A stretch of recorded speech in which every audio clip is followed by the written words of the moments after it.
নৌকা বানানোর কথা বললেন আল্লাহ পাক, এবং আল্লাহ পাক বলছেন আমি নিজের চোখে দেখব। মুসলমান ইমানদার ভাইয়ের আমার, হযরত বিবি সারা এবার যখন খাবার প্রস্তুত করার পরে স্বামীকে ডাক দিয়ে বলে, প্রাণের স্বামী গো, খাবার আপনার জন্য প্রস্তুত করা হয়েছে, আপনি খাবার খাবেন। হযরত ইব্রাহিম আলাইহিস সালাতু ওয়াস সালাম বলেন, খাবার কোথা থেকে আসলো, বাজার কোথা থেকে আসলো? আমি তো বাজার করতে পারি নাই, আমাকে তো নমরুদ তার দরবার থেকে তাড়িয়ে দিয়েছে, কোনো খাদ্য দেয় নাই। কিন্তু নমরুদ তাড়ায় দিলেও আমার আল্লাহ বালুকণাকেও আল্লাহ পাক সেটা খাবারের ব্যবস্থা করে দিয়েছেন। পয়গম্বর আল্লাহর দরবারে শুকর আদায় করে তিনি খাবার শুরু করে দিলেন। আওয়াজ করে বলেন সুবহানাল্লাহ। মুসলমান প্রিয় যুবক ভাইরা,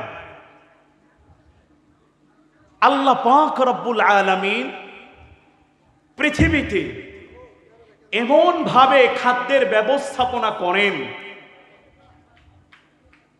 এমন ভাবে তিনি রজ্জাকের দায়িত্ব পালন করেন, পৃথিবীতে এমন কোন প্রাণী নাই যার রিজিক আল্লাহ দেন না, বরং প্রত্যেকের রিজিকের মালিক কে? জোরে বলেন কে? হযরত আদম আলাইহিস সালাতু ওয়াস সালাম একজন নবী এবং পয়গম্বর। তারপরে নবী হচ্ছেন হযরত শীশ আলাইহিস সালাম। এরপরের নবীর নাম হচ্ছে মাহলাইদ আলাইহিস সালাম। এরপরের নবীর নাম হচ্ছে ইদ্রিস আলাইহিস সালাম। এরপরের নবীর নাম হচ্ছে হযরত নূহ আলাইহিস সালাম। কয়জন নবীর নাম বললাম? 5 জন। জোরে বলেন কয়জন? আরো জোরে বলেন কয়জন? হযরতে নূহ আলাইহিস সালাতু ওয়াস সালামের আগে মাত্র 4 জন নবী আগমন করেছেন, এছাড়া আর কোনো নবী নাই নূহ নবীর আগে। এই 4 জন নবীর ভিতরে হযরতে নূহ আলাইহিস সালাতু ওয়াস সালাম দাওয়াত দেওয়ার কারণে 950 বছর, কিন্তু কিছু মানুষ সে দাওয়াত গ্রহণ করলেন। আল্লাহ পাক হযরতে নূহ আলাইহিস সালাতু ওয়াস সালামকে বললেন, পয়গম্বর ওয়াসনাইল ফুলকা বিআয়ুনিনা,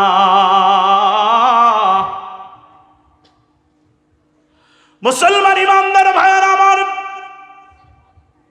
হযরতে নূহ আলাইহিস সালাতু ওয়াস সালামকে আল্লাহ পাক রব্বুল আলামিন বললেন, ও নূহ আলাইহিস সালাতু ওয়াস সালাম, তুমি একটা নৌকা বানাও, একটা কিস্তি বানাও, যেখানে তোমাদেরকে আমি আল্লাহ পাক ওই নৌকার সাহায্যে তোমাদেরকে আমি সেভ করব, তোমাদেরকে আমি হেফাজত করব। নূহ আলাইহিস সালাম আল্লাহর কাছে বলে, আল্লাহ কাঠ পামু কই? নূহ আলাইহিস সালাতু ওয়াস সালামের সময় এ পৃথিবীতে কোনো কাঠ ছিল না, আসলো কোথা থেকে? মুসলমান ইমানদার ভাইয়ের আমার, আল্লাহ পাক রব্বুল আলামিন হযরত জিবরাইল আলাইহিস সালাতু ওয়াস সালামকে তিনি আদেশ দিয়ে দিলেন, ঘোষণা করে দিলেন, জানিয়ে দিলেন, ওগো জিবরাইল, তুমি জান্নাত থেকে একটা শাল কাঠ গাছ নিয়ে যাও, হযরতে নূহ আলাইহিস সালাতু ওয়াস সালামকে দিয়ে আসো। হযরতে নূহ আলাইহিস সালাতু ওয়াস সালামকে যখন ওই শাল কাঠ গাছটা দেওয়া হলো, ওই গাছটা বড় হতে, পরিপূর্ণ হতে 20 বছর সময় লেগেছিল। কয় বছর? এবার যখন উপযুক্ত হয়ে গেল, আল্লাহ পাক হযরতে জিবরাইল আলাইহিস সালাতু ওয়াস সালামকে বললেন, এই গাছটা কাটো এবং এই গাছের কাঠ দিয়ে নৌকা বানাবে। মুসলমান ইমানদার ভাইয়েরা আমার, হযরতে নূহ আলাইহিস সালাতু ওয়াস সালামকে নৌকা বানানোর কথা বললেন আল্লাহ পাক, এবং আল্লাহ পাক বলছেন আমি নিজের চোখে দেখব। ইঞ্জিনিয়ার হযরতে জিবরাইল আলাইহিস সালাম গাছ কাটার পরে সেই গাছ থেকে তক্তা হয়েছে 1,24,000 তক্তা। একটা ইমানি আওয়াজে মুসলমান বলো আল্লাহু আকবার। 1,24,000 তক্তা। এবার জিবরাইল আলাইহিস সালাতু ওয়াস সালাম সহকারে আরো ফেরেশতা দিয়ে দিলেন যে নৌকা বানানো শুরু করো। মুসলমান, নৌকার কাজ যখন শুরু হয়ে গেল, একটা কাঠের সাথে আর একটা কাঠ যখন জোড়া লেগে যায়, এইভাবে 1,24,000 কাঠ, এক একটা কাঠের সাথে আর একটা কাঠের সংযোজন, এক একটা কাঠের সাথে আর একটা কাঠটা লাগায়া যখন একটা নৌকার স্ট্রাকচার চলে আসলো, এবার আল্লাহ পাকের পক্ষ থেকে ঘোষণা এসে যায়, এক একটা কাঠের তক্তার ভিতরে এক একটা নবীর নাম আজকে লিখতে হবে। একটা আওয়াজ করে বলেন সুবহানাল্লাহ। এক একটা কাঠের এক একটা তক্তার মধ্যে এক একটা নবীর নাম লেখো। জিবরাইল আলাইহিস সালাতু ওয়াস সালাম ফেরেশতাদেরকে বলে, 1 নাম্বার লেখো হযরত আদম আলাইহিস সালাম, 2 নাম্বার তক্তার মধ্যে লেখো হযরতে শীশ আলাইহিস সালাম, 3 নাম্বার তক্তার মধ্যে লেখো হযরতে মাহলাইদ আলাইহিস সালাম, 4 নাম্বার তক্তার মধ্যে লেখো হযরতে ইদ্রিস আলাইহিস সালাম, 5 নাম্বার তক্তার মধ্যে লেখো হযরতে নূহ আলাইহিস সালাতু ওয়াস সালাম। এভাবে প্রতিটা তক্তার মধ্যে এক একটা নবীর নাম লিখতে থাকো, এক একটা নবীর নাম লিখতে থাকো। নৌকাটা যখন তুমি দেখবা সামনের দিকে মানুষের আকর্ষণ থাকে, সামনের দিকে মানুষের ঢেউ থাকে, সামনের দিকে মানুষের দৃষ্টিটা থাকে। ও মুসলমানেরা, জগন্নাথপুরের মানুষেরা শোনো, যখন ইসামতির নৌকা বাইজ যখন হয়, বাগাবাড়িতে যখন নৌকা বাইজ হয়, আপনারা যখন দেখতে থাকেন, আমার কাছে মনে হয় প্রত্যেকটা মানুষের দৃষ্টি থাকে নৌকার সামনের দিকে। আল্লাহ পাক ঘোষণা করে দিলেন, আমার হাবিব, আমার নবী, আমার বন্ধু জনাবে মুহাম্মদের নামটা নৌকার সামনে লিখে দাও। জোরে বলুন আল্লাহু আকবার। এরপরেও কিছু মানুষ বলে নবী আমাদের মতোই মানুষ। বোকা নয়, নবী কি আমাদের মতোই মানুষ? নবী নবীর মতো। কথা বলেন ঠিক কিনা? প্রিয় ভাইয়ের আমার, এরপরে গিয়ে শেষে মাত্র 4টা কাঠ তক্তা শর্ট পড়ে যায়। শর্ট পড়ার পরে হযরতে আদম আলাইহিস সালাতু ওয়াস সালামের এক নাতির নাম ছিল উজ। নাম কি? উজ। আর তার বাবার নাম ছিল উনুক, আর তার মায়ের নাম ছিল সাফুরা। এই উজের বয়স ছিল কতদিন? 3000 বছর হায়াত পেয়েছিল। কম না?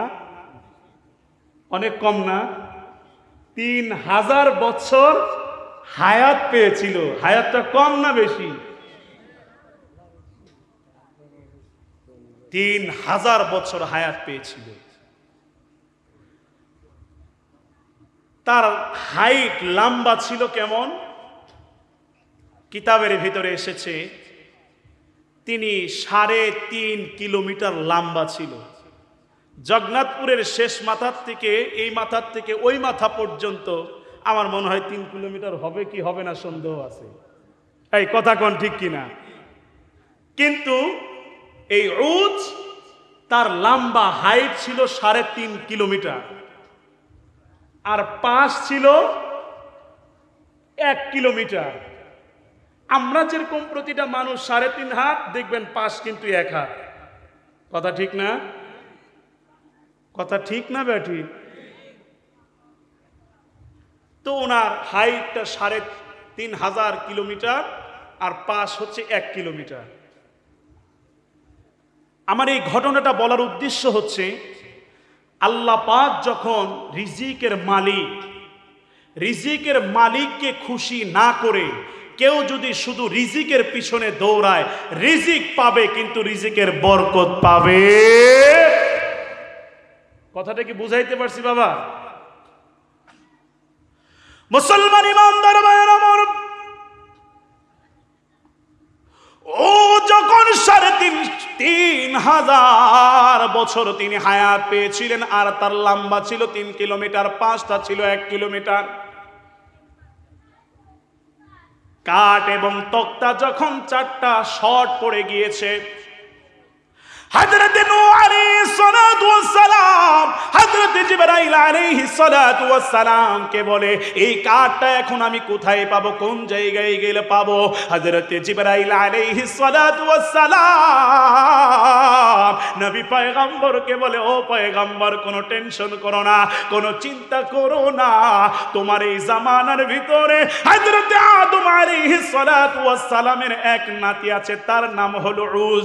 উজকে তুমি বলে দাও, ওই উজ সমুদ্রের ভিতরে একটা গাছ আছে, ওই গাছটা সে কেটে তোমার কাছে আনবে, ওই কাঠ দিয়ে অবশিষ্ট নৌকাটা তুমি কমপ্লিট করবে। একটা ঈমানি আওয়াজে বলেন আল্লাহু আকবার। মাঝখান দিয়ে একটা কথা না বললেই নয়, এই পৃথিবী, যেই পৃথিবীতে আমরা আছি, যেই গ্রামে আমরা আছি, যেই পাড়ায় আমরা আছি, যেই ইউনিয়নে আমরা আছি, যেই থানায় আমরা আছি, যে জেলায় আমরা আছি, যে দেশে আমরা আছি, যে পৃথিবীতে আমরা আছি, এটা কিন্তু আমাদের আসল ঠিকানা নয়। আব্বুরা বলেন, এটা কি আমাদের আসল ঠিকানা? আমরা ছিলাম কোথায়? রূহের জগতে। আমরা ছিলাম কোথায়? মায়ের পেটের জগতে। আমরা আছি এখন এই পৃথিবীর জগতে। আমরা যাব আবার কবরের জগতে, কিয়ামতের ময়দানে, হাসরের ময়দানে আল্লাহর সামনে আমাদের সবাইকে দাঁড়াতে হবে। কথা ঠিক না? এটাকে আমি বলি না কোরআন বলে? কোরআন বলে। আমি আয়াতটা তেলাওয়াত করলে আপনারা কৃপণতা না করে আল্লাহর কোরআনের মহাব্বতে ঈমানি আওয়াজে আল্লাহু আকবার ধ্বনি দিতে পারবেন? রেডি? يوم يقوم الناس لرب العالمين।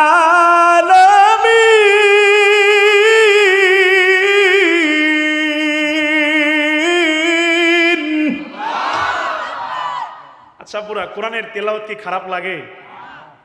আল্লাহ বলেন, কিয়ামতের ময়দানে সমস্ত মানুষকে আল্লাহর সামনে দাঁড়াইতেই হবে। আল্লাহর সামনে দাঁড়াইতেই হবে। দাঁড়ানোটা তাও কেমন হবে আব্বুর, আমি সেটা বলবো। আমার প্রিয় যুবকরা শোনো, জীবনে অনেক কিছুই শুনেছ, আলেমদের জবান থেকে দামি দামি কথাগুলি শোনো, হৃদয়ে গাঁথো এবং জীবন পরিবর্তন হয়ে যাবে কোরআনের মাধ্যমে। কথা বলেন ঠিক কিনা? আব্বুরা আমি বলবো কিভাবে আল্লাহর সামনে আমাদেরকে দাঁড়াইতে হবে, কাদের বিচার আগে হবে। সবাই আমার দিকে তাকান। আমি বলেছিলাম যতটুকু জায়গা হয়েছে এটা পরিপূর্ণ হয়ে যাবে ইনশাআল্লাহ।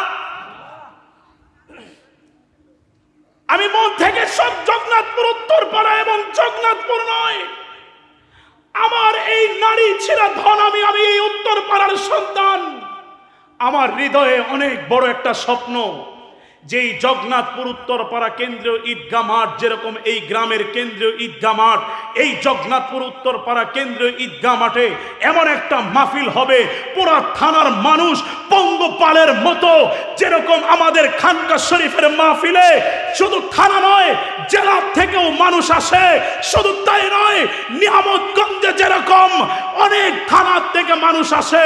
আমার একটা স্বপ্ন, এই উত্তরপাড়া ঈদগাহ মাঠেও এমন এমন আল্লাহর ওলি বড় বড় আলেমদের আগমন হবে, এমন পঙ্গপালের মতো এই মাঠে মানুষের জায়গা হবে না। আল্লাহ কবুল করেন যেরকম আমিন। আল্লাহ পারে কি পারে না? আওয়াজ নাই, পারে কি পারে না? 10:30 তার 1 মিনিট আগেও হবে না আজকে ইনশাআল্লাহ। আমাকে বলা হয়েছে যে আপনার টাইম 10:30, তার আগে কোনো সাউন্ড চলবে? আর যদি কোন চলবে তাহলে এখনই ব্রেক দেবে ইনশাআল্লাহ, কোনো অসুবিধা নাই।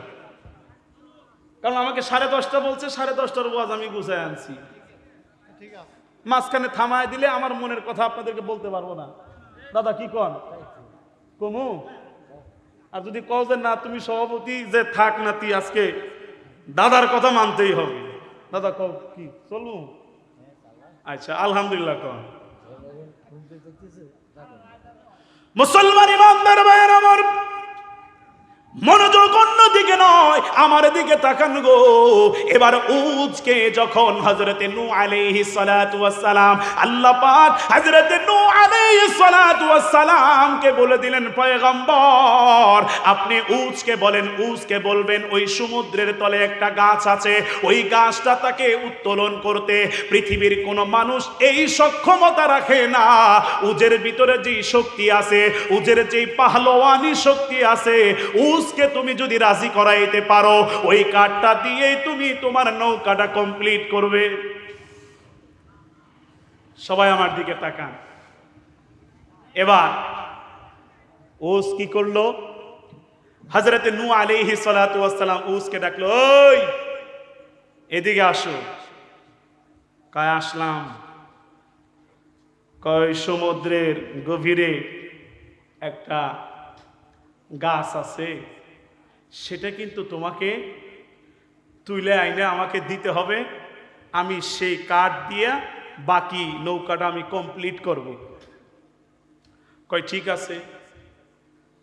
কয় তুমি কত টাকা চাও, পারিশ্রমিক কি চাও? কয় আপনার কাছে কোনো পারিশ্রমিক চাই না, দুনিয়াতে যতদিন আসছি একদিনও পেটটা বইরা খাইতে পারি নাই, আপনি আমার পেট চুক্তিতে নেন, আমি তুলে দিন।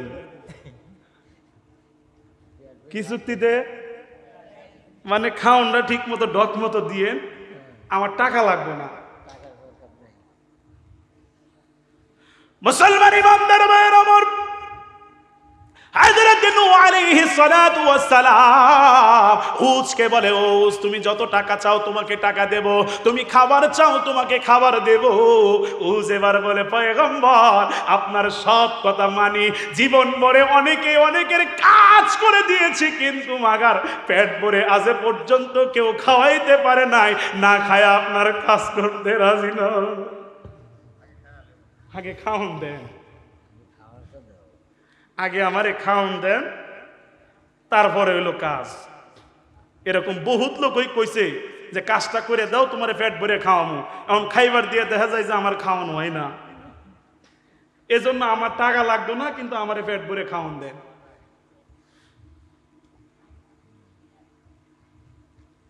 নূহ আলাইহিস সালাম দেখলেন যে এই পাগলাটারে তো আর থামান যাইতাছে না। নূহ আলাইহিস সালামের কাছে 3টা রুটি ছিল। বাবা আমি যে কথাগুলি বলছি, এই কথাগুলি অত্যন্ত গুরুত্বপূর্ণ এবং অনেক গভীর তত্ত্ব এবং উপাত্তের কথা। হযরত নূহ আলাইহিস সালাতু ওয়াস সালাম তার কাছে যে 3টা রুটি ছিল, ওই 3টা রুটি যখন উজের সামনে রেখে দিল, উজ এবার মুচকি মুচকি তারটা হাসি বের করে বলে, ও নূহ তুমি তো পয়গম্বর, তোমাকে আমি অনেক জ্ঞানী এবং বুদ্ধিমান মনে করেছিলাম, কিন্তু আমি বললাম আমাকে তুমি পেট ভরে খাবার খাওয়াইবা, আমার সামনে মাত্র 3টা রুটি দিলা, আমার সাথে কি তুমি মজা করলা? এটা তো আমার হাতে ধরার আগেই শেষ। দিলেন? এই মাত্র 3টা রুটি দিতেছেন, এটা কি খাওন? খাওন দেন। নূহ আলাইহিস সালাম কয় তুমি খাও। কই কি খাইতাম? শুরু করার আগেই তো শেষ, সেটা কি খাওন হইল? আপনি খাওন দেন।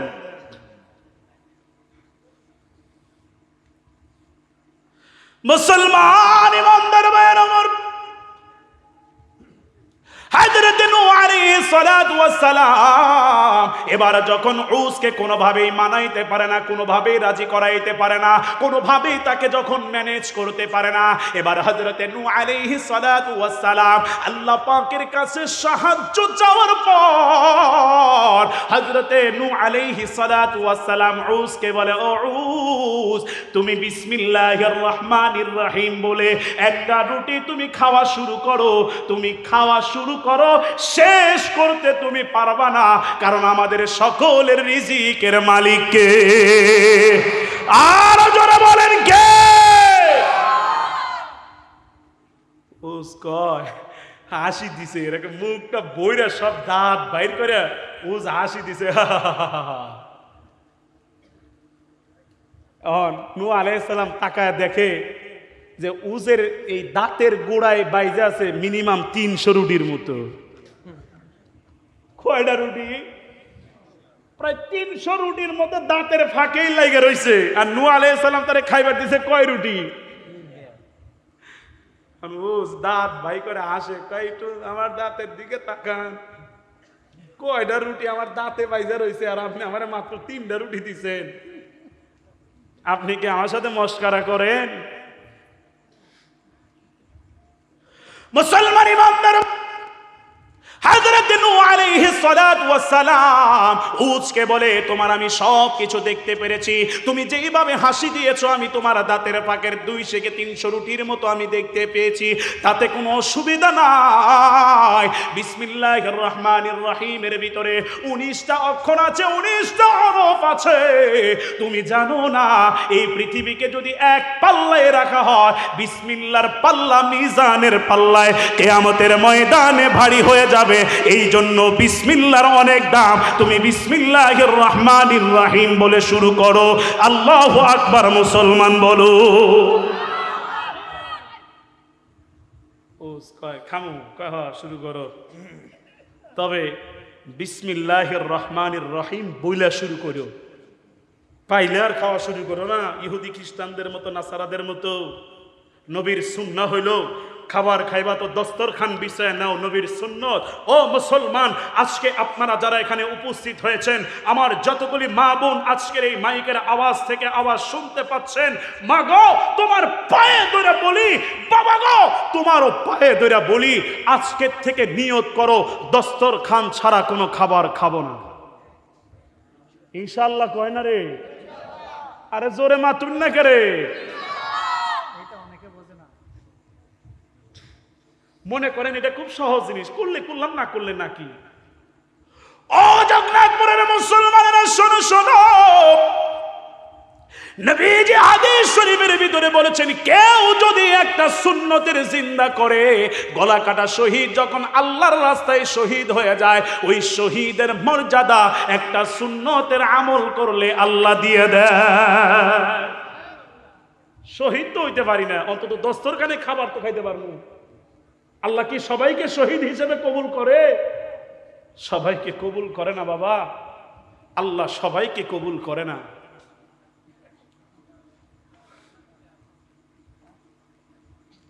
মুসলমান ইমানদার ভাইয়ের আমার, হযরত নূহ আলাইহিস সালাতু ওয়াস সালাম উসকে এবার যখন বলল তুমি বিসমিল্লাহির রহমানির রহিম বলে খাবারটা শুরু করো, এবার যখন খাবার খাওয়া শুরু হয়ে গেছে, একটা রুটি যখন তিনি খাওয়া শুরু করছে শেষ হয়ে গেছে, 2 নাম্বার রুটিতে আর উস হাত দিতে চায় না, মুসরামুসরি করে, মুসরামুসরি করে। নূহ আলাইহিস সালাম খা খা, তারা বলে দুনিয়ায় কেউ একটা বারো পেট ভরে খাওয়াইতে পারে না, খা। উস্তাদ যায় না তো, জায়গা লোড হয়ে গেছে, আনলোড ছাড়া আর এখানে ঢুকতো না। আল্লাহু আকবার বলেন। তাহলে বিসমিল্লাহির রহমানির রহিম বরকত আছে না নাই? আরো জোরে কোন আছে না নাই?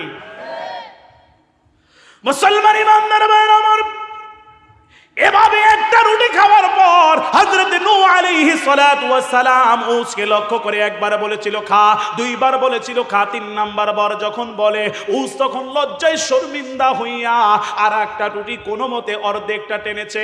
দেড়টা রুটি খাওয়ার পর উস বলে আমার পক্ষে আর সম্ভব নয়, আপনার জন্য আমি ওই সমুদ্রের তল থেকে গাছটা তুলে দেই, আপনি কাঠ বানায়া আপনার নৌকা আপনি কমপ্লিট করবেন। জোরে কোন সুবহানাল্লাহ। নৌকা কমপ্লিট। নৌকা কমপ্লিট হয়ে যাওয়ার পরে সবার সামনে আমার দয়ার নবী, মায়ার নবী, জান্নাতের সুপারিশকারী নবী জনাবে মুহাম্মদুর রাসূলুল্লাহ সাল্লাল্লাহু আলাইহি ওয়াসাল্লামের নামটা একেবারে সামনে আল্লাহ পাক রব্বুল আলামিন জিবরাইল আলাইহিস সালামের মাধ্যমে লিখে দিলেন। এখন কেউ যদি সেই নবীকে নিয়ে সমালোচনা করে এতে তার সম্মান কমবে না বাড়বে? জোরে কন না কে? মুসলমান ইমানদার ভাইরা আমার, যে কথা আমি আপনাদের সম্মুখে বলতেছিলাম, এই পৃথিবী আমাদের জন্য কারো থাকার জায়গা না, এই পৃথিবী আমাদের কারো আসল ঠিকানা, এই পৃথিবী থেকে আমাদের সবাইকে চলে যেতে হবে। একদিন আমরা কি পৃথিবীতে কেউ ছিলাম না, বর্তমান আছি, একদিন এই পৃথিবীতে কেউ থাকবো না রে বাজান। কেউ যদি ইচ্ছা করেও থাকতে চাই কোনোভাবেই থাকা সম্ভব নয়। তাই তো আমার ওয়াজের মধ্যে আমি বলি পৃথিবী আমার আসল ঠিকানা নয়, মরণ একদিন মুছে দেবে সকল রঙিন পরিচয়। পৃথিবী আমার আসল ঠিকানা নয়। জোরে বলেন মারহাবা। মুসলমান ইমানদার ভাইরা আমার, হযরত ইব্রাহিম আলাইহিস সালাতু ওয়াস সালাম বাজারের ব্যাগের ভিতরে বালু ভরে নিয়ে গেলেন, কিন্তু সেইখানে খাদ্য কে বানায়া দিলেন? হযরত নূহ আলাইহিস সালাতু ওয়াস সালাম উজের সামনে মাত্র 3টা রুটি রেখে দিলেন। উজ বলে আমাকে পৃথিবীতে কেউ পেট ভরে খাবার খাওয়াইতে পারে নাই, কিন্তু হযরত নূহ আলাইহিস সালাতু ওয়াস সালাম নবীর দেওয়া মাত্র 1.5টা রুটি খাওয়ার পরে আর সে খাইতে পারে নাই। তার মানে হলো তার পেটটা ভরে গেছে, তার পেটটা পরিপূর্ণ হয়ে গেছে। আমার মুসলমান ইমানদার ভাইরা, এই পৃথিবী আমাদের জন্য কারো থাকার জায়গা না। এই পৃথিবীতে বন্ধু আমি থাকবো না, আপনারাও থাকবেন না। এই পৃথিবীতে থাকার জায়গা না। আমার আল্লাহ কি জন্য এই দুনিয়াতে আমাকে আপনাকে পাঠাইছে, আবার আমাকে আপনাকে কোন উদ্দেশ্যে আল্লাহ পাক দুনিয়াতে পাঠানোর পরে যখন আমাদের সকলের হিসাব হবে দোস্ত, আল্লাহ পাকের সামনে যখন আমাদের হিসাব দেওয়া লাগবে, ইয়াউমা ইয়াকুমুন নাসু লিরাব্বিল আলামিন, আমি আপনাদের সম্মুখে বলেছিলাম হযরতে রাসূল আকরাম সাল্লাল্লাহু আলাইহি ওয়াসাল্লাম, হযরতে আবু হুরায়রা রাদিয়াল্লাহু তাআলা আনহু থেকে বর্ণিত হাদিস, হযরতে রাসূল আকরাম সাল্লাল্লাহু আলাইহি ওয়াসাল্লাম বলেন, কিয়ামতের ময়দানে আল্লাহ পাক যখন তিনি বিচারের জন্য কিয়ামতের ময়দানে হাসরে মাহশারে যখন তিনি উপস্থিত হবেন, সমস্ত মানুষ, প্রত্যেকটা মানুষ তার হাঁটুর উপরে ভর দিয়ে জমিনের সাথে হাঁটুটা লাগায়া দেওয়ার পর সমস্ত মানুষ যখন আসামির মতো করে হাঁটুটা জমিনের সাথে দেওয়ার পরে দোস্ত আসামির মতো করে সবাই বসে পড়বে। আল্লাহ পাক রব্বুল আলামিন তখন সবার সামনে উপস্থিত হয়ে যাবেন। আল্লাহ পাক রব্বুল আলামিন উপস্থিত হয়ে যাওয়ার পর বিচারের কাজ যখন শুরু হয়ে যাবে দোস্ত, 3 শ্রেণীর মানুষের প্রথমে বিচার হবে দোস্ত। 3 শ্রেণীর মানুষের প্রথম বিচার হবে বাবা। 3 শ্রেণীর মানুষের প্রথম জাহান্নাম উদ্বোধন করা হবে। 1 নম্বর হলো ওই আলেম, ওই হাফেজ, ওই কারি সাহেব, ওই বক্তা সাহেব, ওই মুফাসসির সাহেব, যেই লোকটা মানুষের সামনে শুধু নাম ফুটানোর জন্য বড় আলেম দাবি করত, নিজেকে প্রকাশ করার জন্য বড় আলেম দাবি কইরা কইরা মানুষের সামনে শুধু সুনাম কামানোর জন্য ওয়াজ করে বেড়াইতো, মানুষের কাছে প্রশংসা পাওয়ার জন্য ভালো ভালো কথা বলতো। মুসলমান, তাকে গ্রামের মানুষ বড় আলেম বলুক এই জন্য সে ওয়াজ করত, তাকে গ্রামের মানুষ বড় আলেম হিসেবে, কারি সাহেব হিসেবে, হাফেজ সাহেব হিসেবে, ইমাম সাহেব হিসেবে তাকে সম্মান করবে, এই জন্য সে আলেম হয়েছিল। মুসলমান ইমানদার ভাইয়ের আমার, যখন আল্লাহ পাক প্রথমে আলেমকে ডাকবে, এবার আলেম যখন বলবে, আলেমকে প্রশ্ন করা হবে, ও আলেম তুমি কি জন্য আলেম হয়েছিলা, কি জন্য হাফেজ সাহেব হয়েছিলা, কি জন্য কারি সাহেব হয়েছিলা, কি জন্য মুহাদ্দিস সাহেব হয়েছিলা, কি জন্য মুফাসসির হয়েছিলা, কি জন্য ইমাম সাহেব হয়েছিলা, কি জন্য তুমি সমাজের ভিতরে মুন্সি হয়েছিলা? এবার আলেম বলবে, আল্লাহ গো, আমি তোমার ইলম নিয়ামত পাওয়ার পরে আমি মানুষকে বুঝাইছি। আল্লাহ বলবেন, তুই মানুষকে বুঝাইছো, টাকা ছাড়া তুমি বুঝাও নাই। বড় আলেম তোমাকে বলবে, তোমার সুনাম খ্যাতি ছড়াইবে, এই জন্য তুমি মানুষের সামনে বক্তৃতা করেছো। ওই আলেমকে আল্লাহ পাক রব্বুল আলামিন সেদিন ধরে ফেলবে রে দোস্ত। ওই আলেমকে সেদিন আল্লাহ পাক বলবে, বের হয়ে যা, বের হয়ে যা, বের হয়ে যা, তোর জন্য আজকে এইখানে কোনো ভালো স্থান নাই। দেখবেন অনেক আলেমদের ভিতরে প্রচুর অহংকার, মানুষের সাথে একটু সদালাপি নয়, মানুষের সাথে সালাম দেওয়ার চেষ্টা করে না, নেওয়ার চেষ্টা করে। কি বাজান, কথা ঠিক কি না?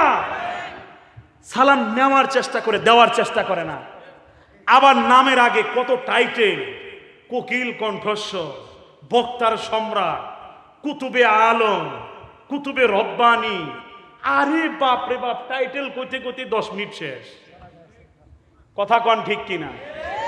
আমি মোহাম্মদ সাদেক হুসাইন, আমি মোহাম্মদ ফজর আলী, এটাই তো আমার সবচেয়ে বড় পরিচয়। কথা বলেন ঠিক কিনা?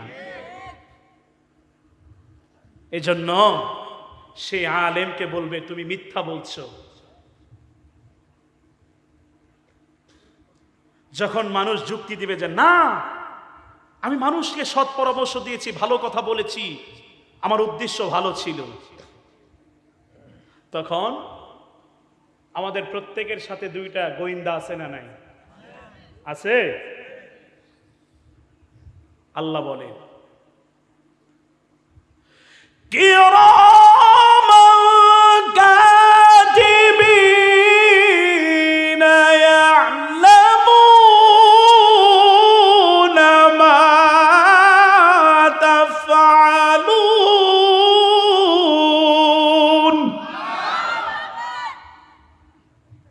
এরপরেও বলবে যে না, আমি এরকমটা করি নাই, আল্লাহ আমি এরকমটা করি নাই। তখন আল্লাহ কি করবেন? সূরা ইয়াসিনের ভিতরে আল্লাহ বলেন, আল-ইয়াওমা নাখতিমু আলা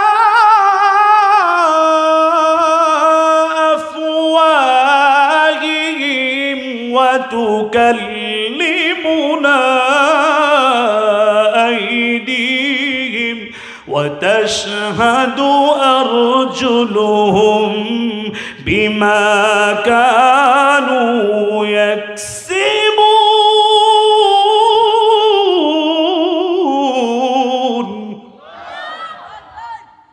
সেদিন আল্লাহ পাক মানুষের জবানটা বন্ধ করে দিবে। জবান কি করবেন? বন্ধ করে দিবেন। জবানের মধ্যে আওয়াজ বন্ধ। এবার আল্লাহ পাক হাতের জবান খুলে দিবেন। কোন হাত দিয়ে তুমি কি করেছো? কোন টাকা তুমি হাত দিয়ে ধরেছো? হাত সব বলে দিবে। আব্বুরা, মানুষকে হয়তো ফাঁকি দিতে পারবেন, আল্লাহকে ফাঁকি দেওয়া যায়? আব্বুরা, কথা কি ঠিক না ব্যাটি? আপনি হয়তো কৌশল করে মানুষকে ফাঁকি দিবে, আল্লাহকে ফাঁকি দেওয়া যায় না বাবা, দেওয়া যাবেও না। মুসলমান ইমানদার ভাইয়ের আমার, আলেমকে যখন বলবে সুক্কান সুক্কা তুই দূর হয়ে যা, তুই তো মিথ্যা কথা বলছো, তুই তো সত্য কথা বলো নাই। এবার 2 নম্বরে ডাকা হবে যারা আল্লাহর জন্য আল্লাহর এই জমিনে যারা শহীদ হয়ে গেছে, শহীদদেরকে ডাকা হবে। এই শহীদ, তুমি কি জন্য শহীদ হয়েছো? কি জন্য জীবন দিয়েছো? রাষ্ট্রের কোন প্রয়োজনে তুমি জীবন দিয়েছো? শহীদ এবার বলবে, ওগো আল্লাহ, আমি ইসলামের জন্য শহীদ হয়েছি, আমি কাফেরদের বিরুদ্ধে যুদ্ধ করতে গিয়ে শহীদ হয়েছি, আমি দেশের জন্য যুদ্ধ করতে গিয়ে শহীদ হয়ে গেছি। আল্লাহ পাক বলবেন, না না না, তুমি এই জন্য শহীদ হও নাই। মানুষ তোমাকে শহীদ বলবে সুনাম কামানোর জন্য তুমি শহীদ হয়েছ। মিথ্যা কথা বলে এখান থেকে রিহাই পাবা না, দূর হয়ে যাও। 3 নাম্বার,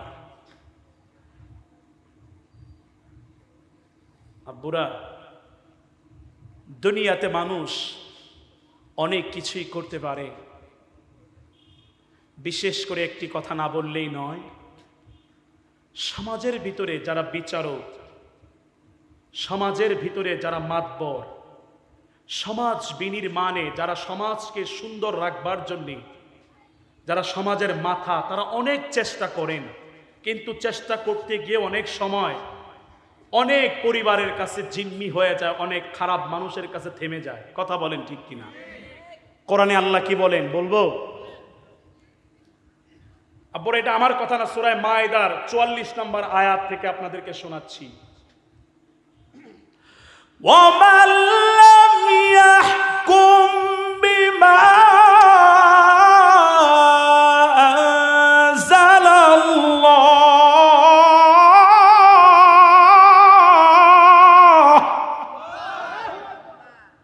আল্লাহ বলেন, রসুলের উপরে যেই কিতাব অবতীর্ণ করা হয়েছে, যেই কিতাব দিয়ে, কোরআন দিয়ে যারা বিচার করে না, উলাইকা হুমুল কাফিরুন, এরা হলো কাফের। এরা কি? জোরে বলেন না কেন? এখন আমাদের দেশের যারা বিচারের সর্বোচ্চ জায়গায় বসে, হেরাই তো কোরআন দিয়ে বিচার করে না। কথা ঠিক কিনা? মুসলমান ইমানদার ভাইয়ের আমার,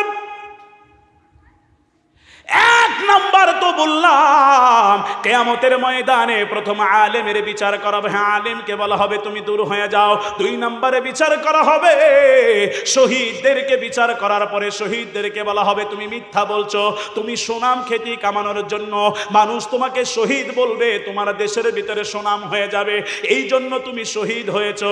3 নম্বরে বলা হবে, ও দুনিয়ার ভিতরে যারা দানশীল ব্যক্তি, যারা ধনাঢ্য ব্যক্তি, বলবে এই দানশীল, তোমাকে আমি আল্লাহ পাক টাকা দিয়েছিলাম, তোমাকে আমি সম্পদ দান করেছিলাম, তোমার কোন যোগ্যতায় তুমি কোনো কিছু করো নাই, আমি আল্লাহ যারে দেই তার হয়, আমি আল্লাহ যারে দেই না তার হয় না। কিন্তু কোন মানুষ যদি অবৈধভাবে হারাম ভাবে উপার্জন করে, এর জন্যও আল্লাহর পক্ষ থেকে শাস্তি আছে না না? নারায়ে তাকবীর, নারায়ে তাকবীর, লিল্লাহে তাকবীর।